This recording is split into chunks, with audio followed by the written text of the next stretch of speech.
என் முன்னால் வீட்டிற்கும் உங்கள் அனைவருக்கும் அஸ்ஸலாமு அலைக்கும் வரஹ்மத்துல்லாஹி வபரகாத்துஹு. நான் உங்கள் முன்னிலையில் இஸ்லாத்தின் பார்வையில் நட்பண்புகள் எனும் தலைப்பின் ஊடாக ஒரு சில விடயங்களை ஞாபகப்படுத்தலாம் என முன்வந்துள்ளேன். அன்புக்குரிய இஸ்லாமிய சகோதர சகோதரிகளே, நட்பண்பு என்பது ஒரு மனிதத்தில் காணப்படுகின்ற நல்ல குணங்களை குறிக்கிறது. நபி ஸல்லல்லாஹு அலைஹி வஸல்லம் அவர்கள் தான் நபியாக அனுப்பப்பட்டதன் நோக்கத்தை கூறுகின்ற பொழுது நட்பண்புகள் எது என்பதை சுட்டிக்காட்டி அதனை பூரணப்படுத்துவதற்காகவே நான் நபியாக அனுப்பப்பட்டுள்ளேன் என்று கூறினார்கள். இந்த இஸ்லாமிய மார்க்கம் இத்தனை ஆண்டுகள் கடந்தும் இவ்வுலகில் வீரியமாக பரவியும் பாதுகாக்கப்பட்டும் வந்திருப்பதன் முக்கிய காரணம் முஸ்லிம்களிடத்தில் காணப்பட்ட நட்பண்புகளே ஆகும். அல் குர்ஆனும் அஸ்ஸுன்னாவும் நட்பண்புகளுக்கு மிக அதிகமான முக்கியத்துவத்தை கொடுத்து வந்திருக்கின்றன. ஒரு மனிதன் அடுத்த மனிதனோடு சேர்ந்து வாழ வேண்டிய நிர்பந்தத்தோடு இருக்கின்றான்.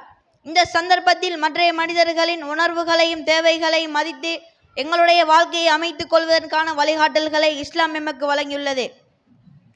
எங்களுடைய எண்ணம், பார்வை, செயல் என அத்தனையும் அவர்களது மனதை புண்படுத்திவிடக் கூடாது என்பதில் இஸ்லாமாக கவனமாக இருக்கிறது.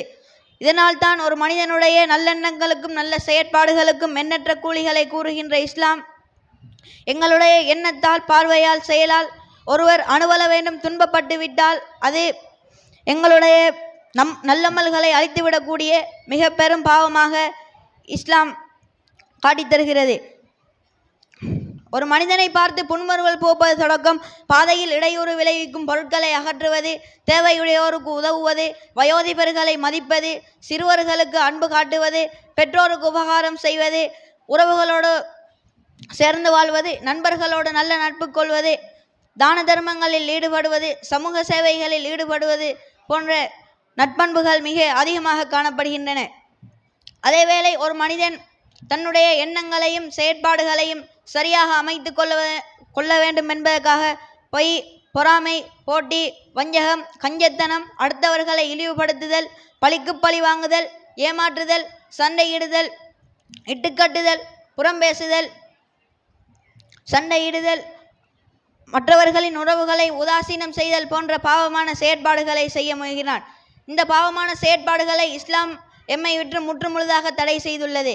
ஒரு மனிதனின் நல்லெண்ணங்களும் நல்ல செயற்பாடுகளும் ஒரு மனிதனின் முழு வாழ்க்கையும் நல்லெண்ணத்தோடும் நல்ல செயற்பாடுகளோடும் அமைய வேண்டுமே தவிர சைத்தானுக்கு கட்டுப்பட்டு பாவமான, மோசமான, அடுத்தவர்களுடைய உள்ளத்தையும் உடைமைகளையும் உயிர்களையும் துன்பப்படுத்தக்கூடிய எந்த ஒரு பாவத்திலும் ஈடுபட்டு விடக்கூடாது என்பதில் இஸ்லாம் மிக கவனமாக இருக்கிறது. எனவேதான் இஸ்லாம் வலியுறுத்துகின்ற நட்பண்புகளை எங்களுடைய வாழ்க்கையில் கடைபிடித்து மறுமையில் சோனவாதிகளாக அல்லாஹ்வை சந்திக்கின்ற பாக்கியத்தை எம் அனைவருக்கும் அல்லாஹ் தந்தருள் செய்வானாக.